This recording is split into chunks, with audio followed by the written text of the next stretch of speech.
Remove your mask. I'm going to see you tonight. You will die if you see my face. I didn't want to become a widow on the very first night of my wedding. Remember the deal we made? Our marriage wasn't built on love, but on conditions. One was that I would never show him my bare face, and the other was even more bizarre. I will sleep with you every night, but I will never love you. Every night? Your is mine, Alessandra. If you sign this contract, you owe me. I will sleep with you on one condition. Flashes of pain tore through my mind. My stepmother's torment, the fire that stole my face, the mask I was forced to wear. Escape wasn't a choice anymore. It was the only way to survive.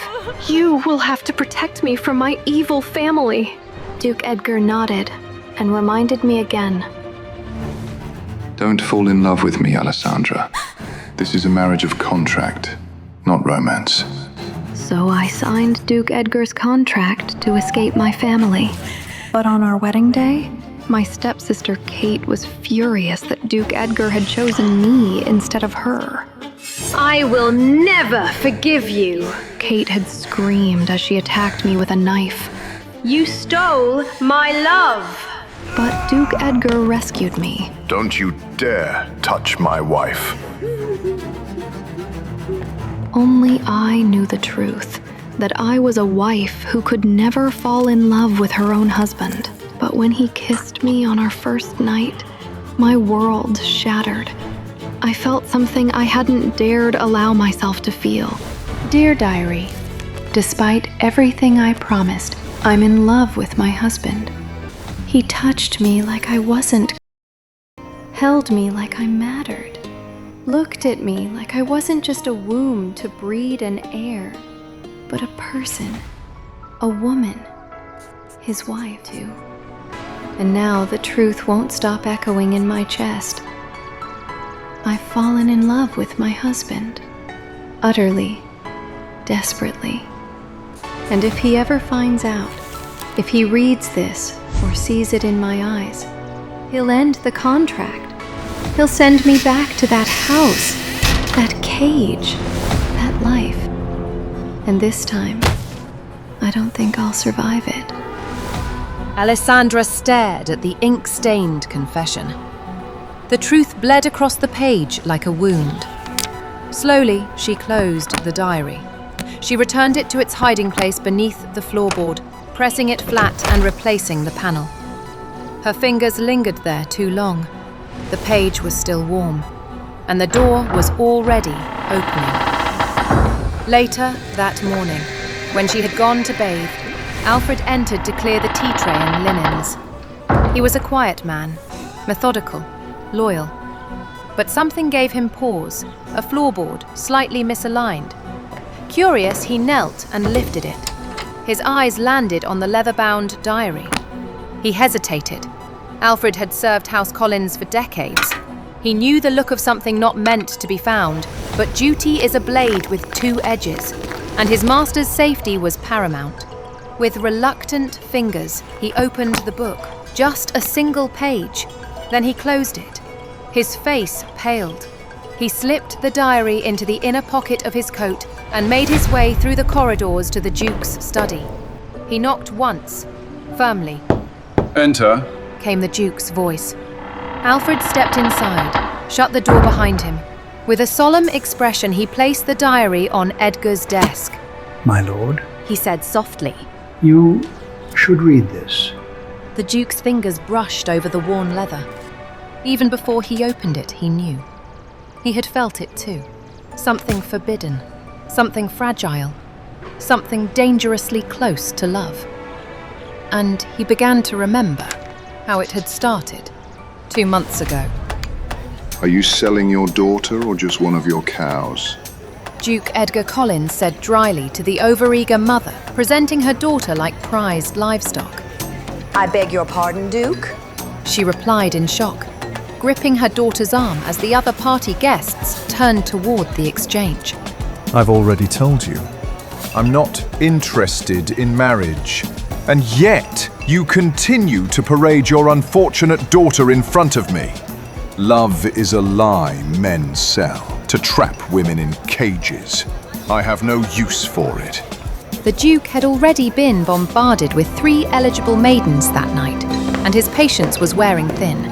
He might have been the most eligible bachelor in town, but he was a man of principle, and he found desperate mothers repulsive. If he ever married, it would be for strategy, not love. Love was for fools. He'd learned that early, which of course only made him more desirable. Of course, he enjoyed the pleasures of the flesh as any young man in society did. But even those dalliances came with complications. The mother clutched her necklace, scrambling to recover. Duke Edgar, I would never. The mere accusation is appalling. Forgive me. But we were under the impression you were on the market again. Duke Edgar raised an eyebrow as he scanned the circle of women now orbiting him like vultures. And what poor fool told you that? The woman's cheeks flushed red. She looked down. His Royal Highness. The king himself said he couldn't wait to see you with a duchess on your arm. At the mention of the king, the vein in Edgar's neck twitched. Though His Highness had the grander title, Edgar owned nearly as much land. Their rivalry had been simmering for years. Friendly, public, and full of petty sabotage. This rumor was just the latest move. I see. Edgar said coolly. Well, allow me to spare you all the effort. He turned toward the mother, voice rising just enough. With all due respect, I'd rather marry my horse. A stunned silence. Good evening. He tossed back the last of his drink and walked to the nearest window, jaw tight. Duke Edgar Collins was the only son of his father and the sole heir to vast, almost mythic lands. He lived like a king, and thanks to his ties to the crown, he moved like one too. Women didn't just want him, they wanted the title, the legacy, the power. Becoming a duchess meant ascending to the most enviable position in the realm. Even his coldness didn't stop the offers. If anything, it fueled them. He was said to be sharp, dangerous, and unyielding. But once his father passed, the fear seemed worth it. Edgar exhaled, watching his breath fog against the window pane.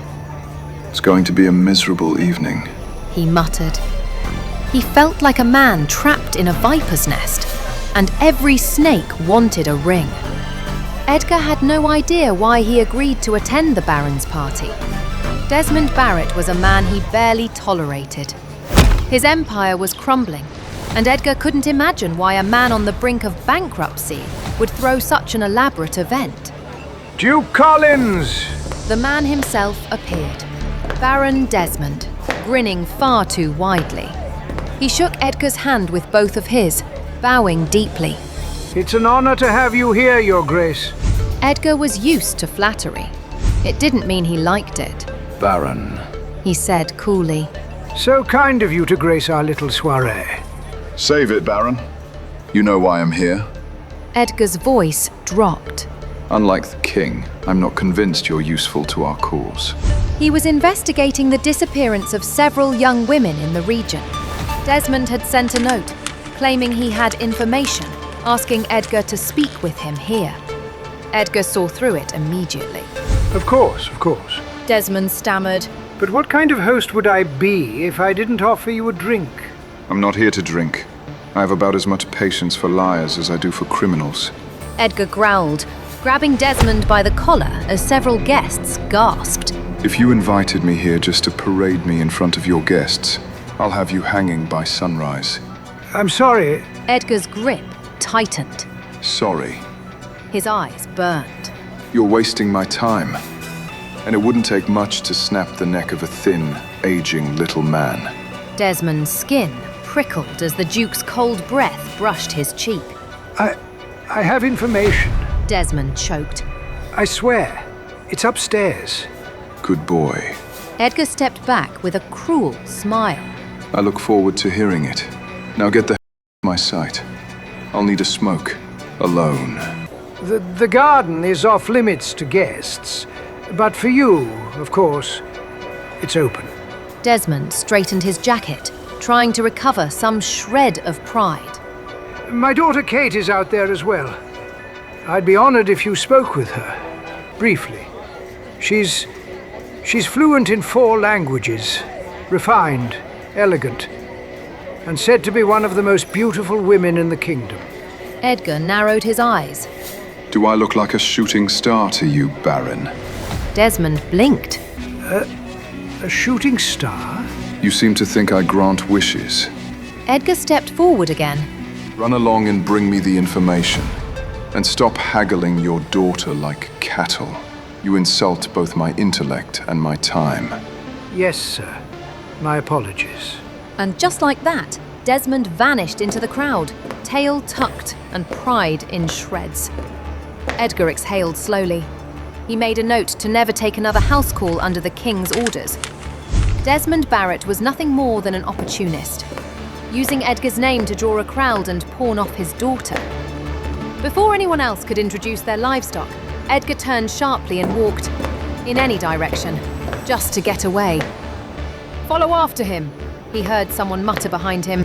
Edgar pulled a cigar from his coat pocket as he stepped into the cold. He had a feeling this night would require relief. The air bit at his skin, sharp and bitter. Still, he'd rather freeze alone than sweat beside another desperate mother. He lit the cigar. Should have brought 2 coats. He muttered. As he moved past the stairs, he spotted a young woman hurrying into the shadows, hugging a thin coat tightly around her. A bit light for this weather, isn't it? He called. She halted, tensed. She didn't turn. The party is inside. She said carefully. I'm aware. He exhaled smoke. Don't tense up like I don't know who you are, Alessandra. A pause. Who else wears a mask in the Baron's home, besides his, allegedly, daughter? I'm shocked you know who I am, sir, and that you haven't run. Are you scared of me? No. His tone was flat but clear. Trust me. I've seen worse than masks. She wrinkled her nose. That cigar's going to kill you. Good. Might speed things up. He flicked ash into the snow. Are you scared of me? Not really. I hide in shadows, remember? Still, she didn't turn. I don't know much about court life, or who you are, to be honest. Right. Edgar Collins. Just Edgar is fine. She finally turned, startled. Duke Edgar Collins? Her eyes widened behind the mask. She had assumed her father had lied. Rumor says you're here to marry, she said. For my stepsister Kate, I imagine. She is a beauty. Huh. I'd rather die. He replied. No offense. The women in there all look like dolls from the same box. I'm not one for love. But if I was, I wouldn't be interested in ceramics. She laughed, short and surprised. He didn't smile, but his eyes flicked toward her. Then she stepped closer. What about me? Her voice was soft. If I asked you to marry me, what would you say? The question hung in the air. He exhaled. What none of you seem to grasp is this. If I did marry, it would be loveless. I was never interested to begin with, but the rumor's out there, and it's spreading. What if I'm not after love? That got his attention. He chuckled. No guarantee you wouldn't fall anyway. Women are always so emotional. Trust me. The first sign of my affections and women crumble. That's why I'm resigned to a loveless marriage. It always complicates things. You underestimate me, Duke. What if we had a contract? He turned toward her. Their eyes locked, mask to maskless. If I may speak plainly. Her voice trembled, but only slightly. I'm a leper here. Kept in shadows. I want out. I think you do too. He narrowed his gaze. Did your father send you? She stepped back. My father has no idea I'm here. He'd be furious if he found out. So this is your idea, Alessandra? Yes. This offer has nothing to do with helping him. I don't want love. I want escape. I want freedom. I want out. Is your father marrying you off to some crusty old count? Must be bad if you're asking a stranger to marry you. Edgar muttered, crushing his cigar against the stone wall. I am dying within these walls, neglected. I don't care for your looks, Duke Edgar, nor your money. Frankly, I see you as an escape, She explained. I've heard the king wishes for you to get married. You seem to have zero romantic interest in a wife, and I could be a suitable choice. Our goals may be aligned here. We'll never expect love from one another and never be responsible for each other outside of marital duties. Is this agreeable? Edgar had finally started to believe Alessandra. Still, he wasn't looking to entertain the idea of being married to her just yet. It isn't hard for me to find an actress to play the role of my wife.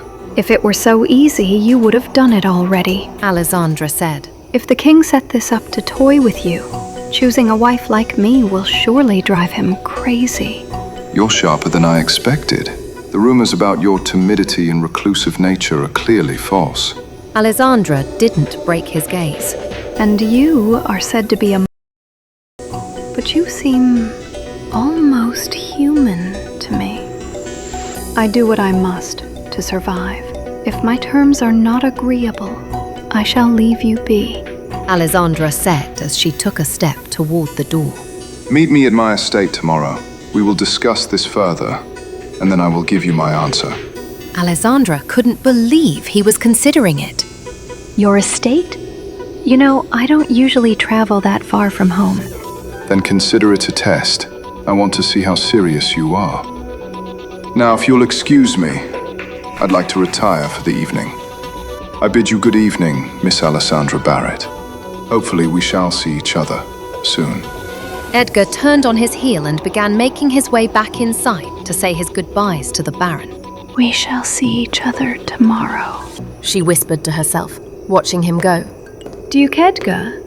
Who are you speaking to? Kate Barrett stepped into the garden. Her eyes flicked between the Duke and the girl vanishing down the path. I hope she didn't offend you, Your Grace. She said sweetly, but her smile didn't reach her eyes. Edgar didn't turn. She didn't offend me, unlike your father. Kate blinked, surprised. Well, good. She moved closer. If there's anything we can do to make your evening more enjoyable. She placed a hand lightly on his chest. You and I would make a striking pair. She purred. Powerful, beautiful. Edgar stared down at her hand, then swatted it away. Tell me, Kate, is there some misconception that I'm looking for a wife who can perform like a courtesan? She recoiled. Not all men are weak to a well-practiced pout. Your efforts are futile. He stepped back. And for the record, I've received a far more interesting offer this evening. Her jaw dropped. Now, if you'll excuse me. He turned and left her frozen in the cold, alone with her fury. I can't believe I got caught. Alessandra muttered to herself as she leaned up against a tree far out of anyone's sight. She knew the affections Kate held for Duke Edgar, and should have known her sister would have come looking for him. Alessandra could only pray that Kate had heard nothing from their conversation, for she knew that Kate would not hesitate to spread rumors and gossip. Please don't let that be the case. Alessandra wished she could have stayed to hear what the Duke and Kate were talking about. Would Edgar tell her about Alessandra's proposal? Would they laugh at her expense? However, from their brief conversation, Edgar didn't seem like a man to joke around and make a fool of someone. Alessandra reasoned that he would not have invited her to his home if he was not serious. Her chances were still slim, but for the first time, Alessandra had a glimmer of hope. She took a deep breath, pushing any negative thoughts away. She would worry about everything else tomorrow. But as of right now, she was starving. Alessandra's stomach rumbled. She slipped down the back corridor toward the kitchen, where the smell of roast duck drifted through the stone. Inside, the staff scrambled under pressure, one of the Baron's legendary feasts. She caught Mario's eye through the door. He leaned out and hissed. You trying to get us both beheaded? I need a favor. 2 minutes. He wiped his hands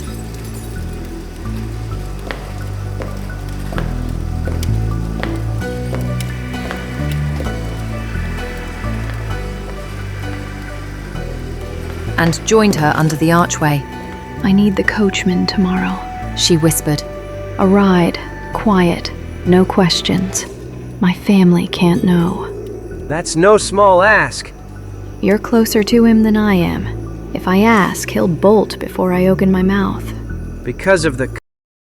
She didn't deny it. Where are you going? To see the Duke. You've lost your mind. He stepped back like she'd burned him. You know what they say. He beds women and discards them. Then I won't let him touch me. He doesn't need permission. That man doesn't love. He consumes. And when he's done, there's nothing left. Trust me, he has left many a broken woman his wake. You must protect yourself. Trust me. I gave up the need for affection years ago. Now I am out for protection. And if the Duke can help me, I am going to seize the opportunity. If not, I know how to protect myself. She pulled a small knife from her dress pocket. That's your plan? He said flatly. You're going to poke the Duke? If I must. Slash, not stab. You always forget. She smirked. That's what I keep you for. What's the second favor? I'm starving. From inside, someone called, Mario! He groaned. Wait here.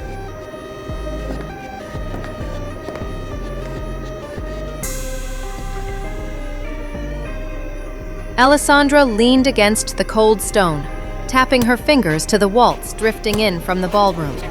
Her father used to play it, over and over, until the melody burned into her bones.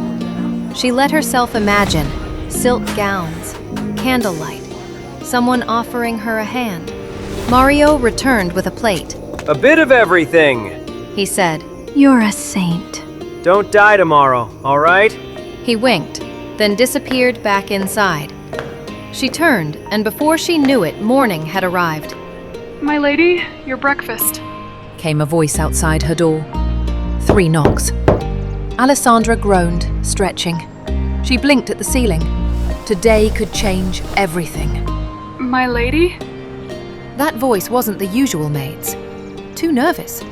Too eager. Kate? Alessandra muttered. Of course. A real maid would have knocked and left. She sighed. Not the day to provoke her sister. I'm coming.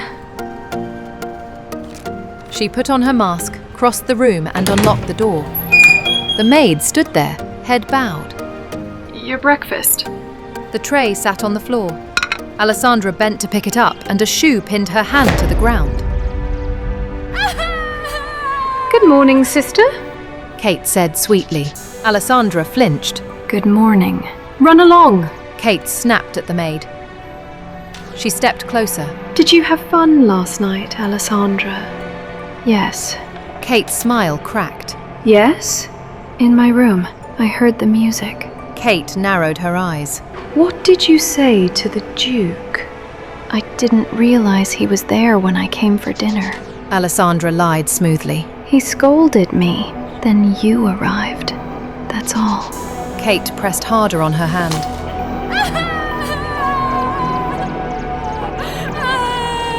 What else? He mentioned marriage. You as an option. Nothing more. I swear. Kate hesitated. That sounded plausible. Still. Of course he spoke about me. Why else entertain the freak? Alessandra stayed silent as Kate continued. I swear, Alessandra, if you do anything to get in my way... She slammed her foot down again. Kate! Their father's voice rang out behind her. Stop that this instant! But father, she... Kate trailed off, realizing there was no use in denying what he clearly saw. The Duke saw her last night and they spoke. Desmond looked surprised, as the Duke hadn't mentioned running into his eldest daughter before saying goodbye. Never mind that, Kate. Let her go at once. Kate removed her foot from Alessandra's hand and then stomped on the floor like a toddler. Remember your place, freak. She hissed to Alessandra before storming off. Alessandra, sweetheart.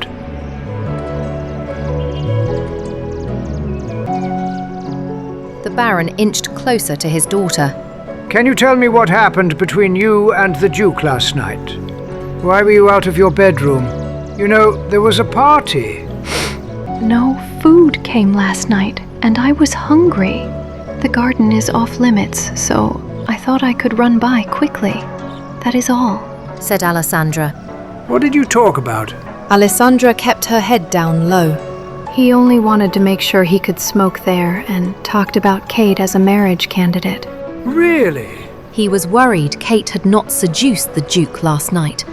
But now it seemed she had an effect on Edgar after all. That man is so strange, he probably wants to observe her a little longer. This is good. Still, you should not have gone out. What if I had changed my mind and taken a few people out there?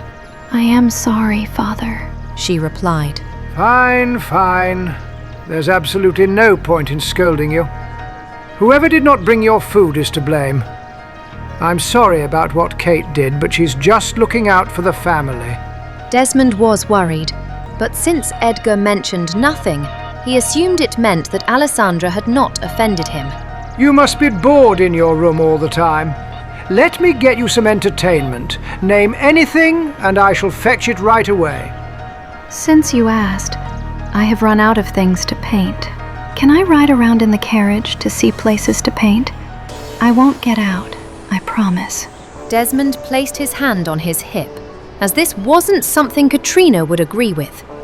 However, if they kept Alessandra locked away, she would try to leave her bedroom more. It was best to give her a little bit of freedom. After what Kate just did, he had to do something to make it up to her. Promise me you won't leave the carriage. I promise. Alessandra grinned. Back at his estate, Edgar was enjoying a much better morning than Alessandra. Young master, I have brought your breakfast. The butler, Alfred, said as he entered Edgar's study with a tray. He found it odd that Edgar was not seated at his desk as he normally would.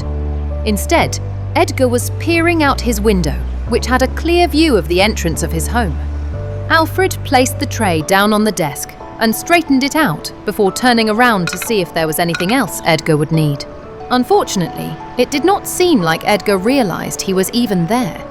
Young master, Alfred called out again. Good morning, Alfred. Edgar looked away from the window to Alfred standing behind him. Thank you for breakfast.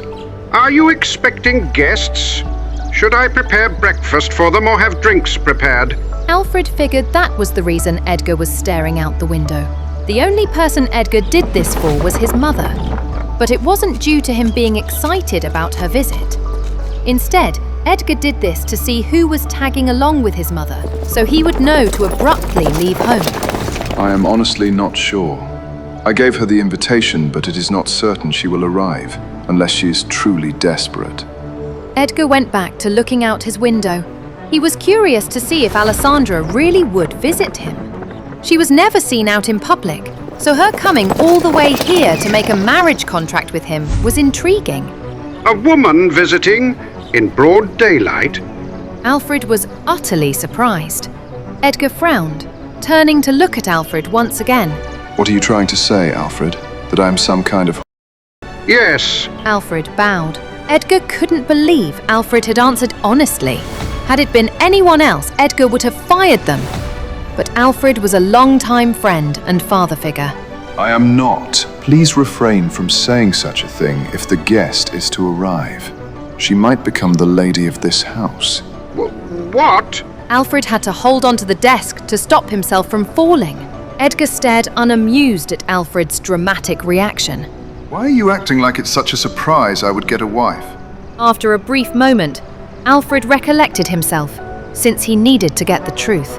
Your exact words when the king suggested you marry, where I am never getting married. I would rather jump from the roof and die. Maybe I misinterpreted those words. I apologize. Alfred, I sincerely believe I inherited my dramatic nature from you. I am not interested in marriage, but the woman I met last night was intriguing. A perfect way to king and ward off some people from around me. I do not understand. Said Alfred. How would the lady coming king and ward off others? It will be self-explanatory if she arrives today. If a Barrett comes to visit me, let them in. Not the father. Edgar added, since he could not stand the man. Barrett? Is it Kate? Alfred spoke softly. She wasn't what Alfred had in mind to be Edgar's wife, nor did he see how intriguing she was. Did you drink at the party last night, Edgar? No, I only had a quick smoke break. Edgar replied, leaving the window to see what Alfred brought him for breakfast. Smoke? Excuse me. I shall check all your cigars. Alfred bowed, ready to leave the room to check Edgar's supply. What the for? Edgar looked to Alfred for an explanation. If you find Kate Barrett to be intriguing... Are you crazy? Edgar stopped Alfred in his tracks. The Baron has another daughter. Alessandra Barrett is the older one. Thank goodness. Alfred held his chest and sighed. You are aware of the rumors concerning her, right? Edgar believed Alfred shouldn't be so relieved, yet. Anyone is better than Kate, in my book. If that younger girl were to become your wife, I would finally retire after 40 years. We are not so sure Alessandra will even arrive. When was the last time you... A knock at the door interrupted Alfred. He opened the door to find a maid with a terrified expression, hand him a paper before going back to her duty. Alfred closed the door as he read the paper. It appears we are in for a surprise. Alessandra Barrett is here and wishes to have an audience with you. Edgar was pleasantly surprised to hear she had arrived already, or even that she had come at all. Invite her to my study. Yes, young master. Alfred bowed, then proceeded to do as he was told. Stop bowing so much, Alfred. You are not a priest. Edgar said, as Alfred left the room. Alessandra Barrett. What an interesting person you are. Meanwhile, Alessandra exited the carriage her father gave for her to ride around for the day. Luckily, Mario had spoken to the coachman, and nothing about this visit was to be mentioned to her father. If the coachman showed any signs of betraying what he promised, Alessandra didn't mind playing into the rumors about herself to threaten the man. This is huge, Alessandra commented as she looked around the entrance of the Duke's estate. It was no wonder that he was the biggest catch to get married to. The man was filthy rich. Good morning, she said, as armored men walked past her. Good morning, they replied in unison. Moments later, the large doors of Edgar's home opened up, revealing a man in butler clothes. Welcome, Alessandra Barrett. The Duke is expecting you. I'm Alfred. Alfred greeted the young woman. He did not react to her mask and made sure not to stare at it. He made a mental note to tell the other workers to do the same. Good morning.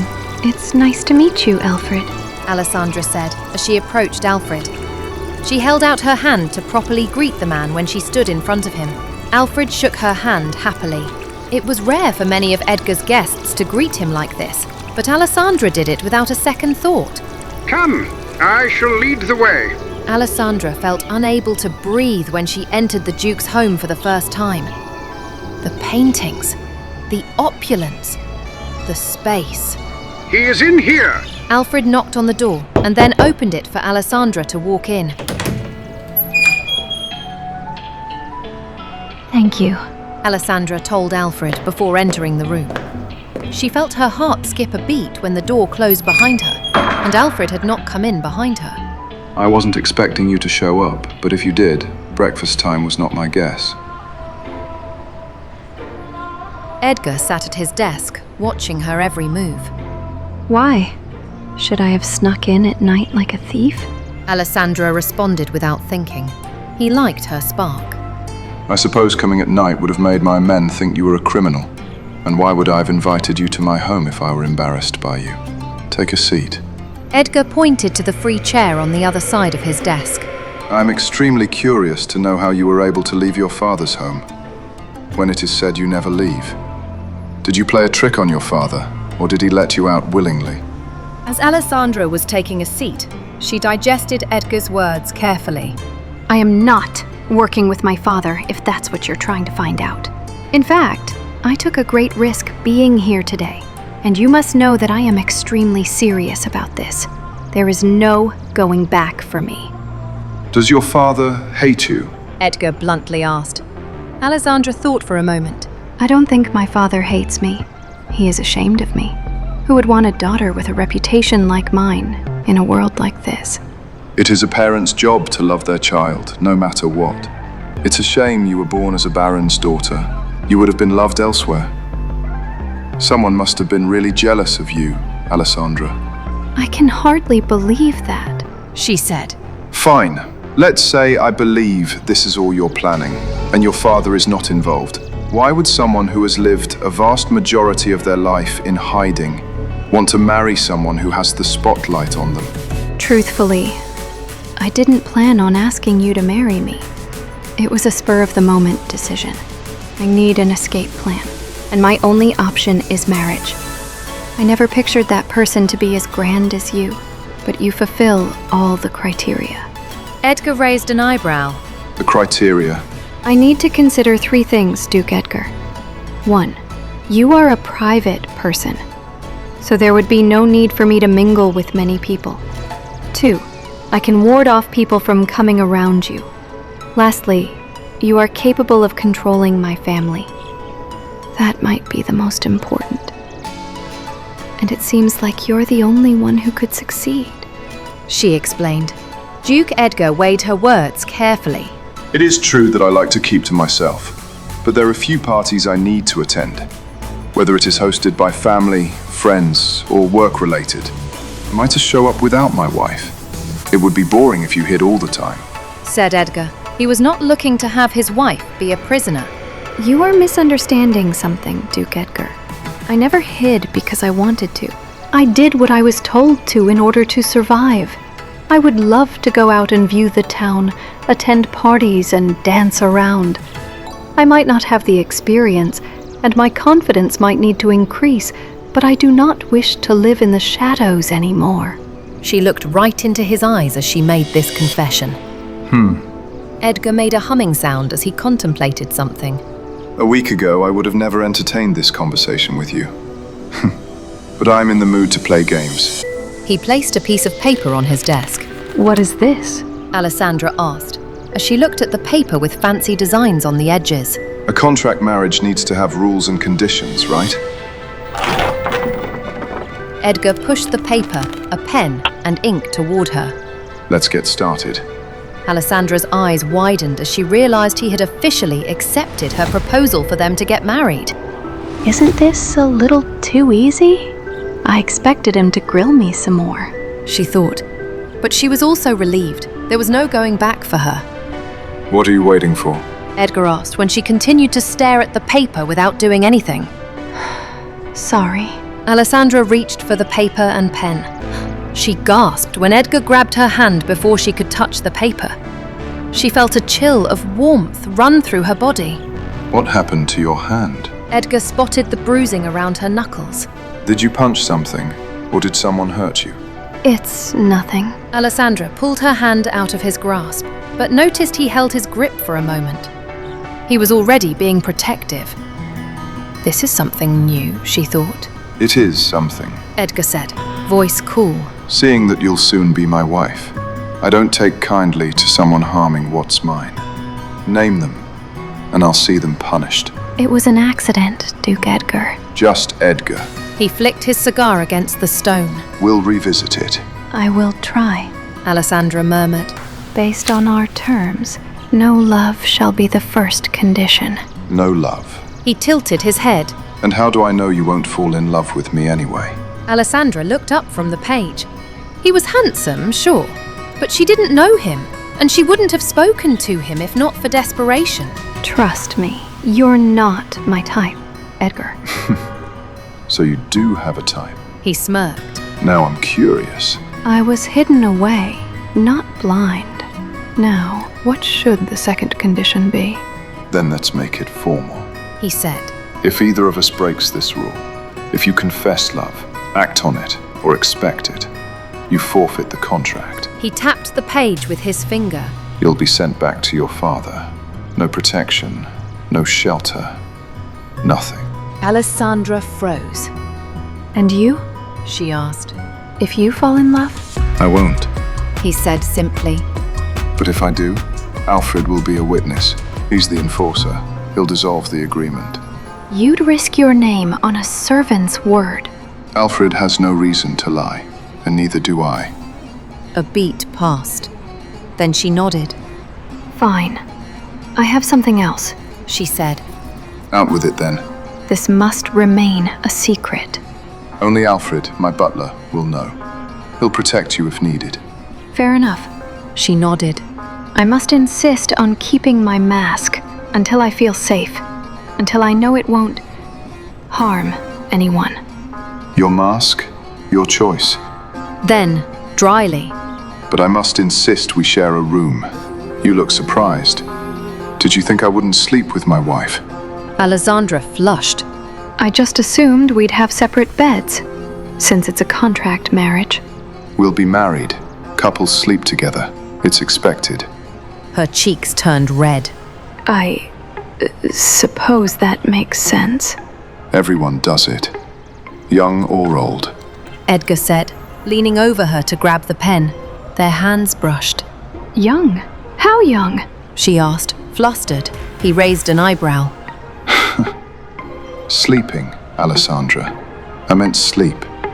Though, if you wanted more... No! She all but shouted, looking down at the paper. Sleeping is fine. Anything else? We've covered the basics. Anything else? We'll add later. Good. Sign it. Edgar said, tapping the parchment.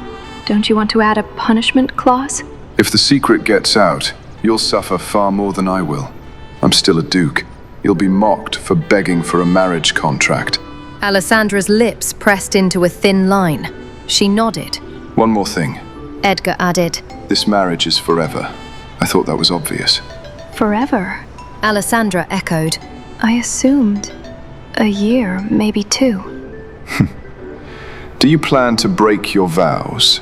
He asked, grinning. Till death do us part. She stared at him, stunned. At some point you'll need an heir, she said, heart thudding. Did he mean with her? Of course. My wife shall bear my child. You wouldn't mind me carrying your child? You're starting to annoy me, Alessandra. Edgar said, tone sharp. Yes, you. If I didn't want you, we wouldn't be doing this. If I had a child, they'd suffer. The rumors about me, it would follow them. Edgar's eyes didn't flinch. My name silences gossip. No one will speak a word. He stepped closer. If they do, I'll handle it. How? Rip out their tongue. Makes them very quiet.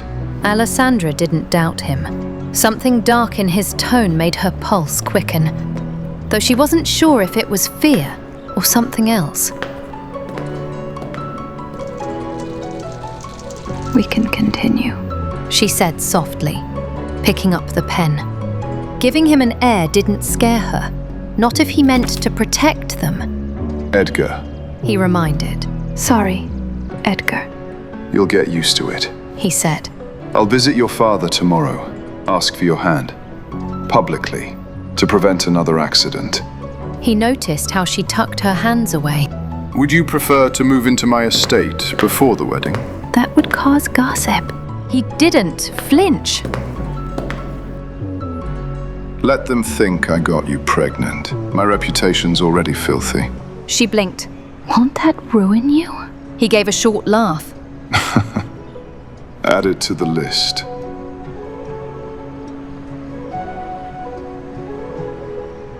A pause. A shift. Since we're being honest, you'll want to know what's true on that list. She hesitated. Heat bloomed in her cheeks. Her voice, when it came, was low. If you tell me, I'll tell you too. everything. His expression darkened, intrigued. The pen hovered between them like a dare. Yes. And with a stroke of the pen, it was done. They had signed the contract. What started as duty grew into a bond neither of them was expecting. Shared interests, a lingering glance here and there, but Alessandra shoved it down. Until the night they dedicated themselves to making an heir. When the candlelight dimmed and the doors were closed, they hadn't touched like strangers. They had moved like something else entirely. Careful, quiet, reverent. It hadn't felt like a transaction. It had felt like more. But now, morning had come, and with it, the danger of everything that followed. The morning after they laid together for the first time. When Alfred found her diary, he knew he needed to share this with his master. After all, she was merely the lady of the house, but he had to obey his duty. Edgar looked up as Alfred entered. My lord? The butler said gravely, placing the diary on the desk. You should see this. Edgar raised a brow, flipping open the cover. His eyes skimmed the first lines, then stopped. He read it again, then again, every word, every betrayal. Despite everything, I love him. His hand clenched around the edge of the page. The contract's terms echoed like thunder in his skull. There was to be no love, no affection, and no attachment. And yet, she had written it plainly. I've fallen in love with my husband. He closed the book, slowly, carefully.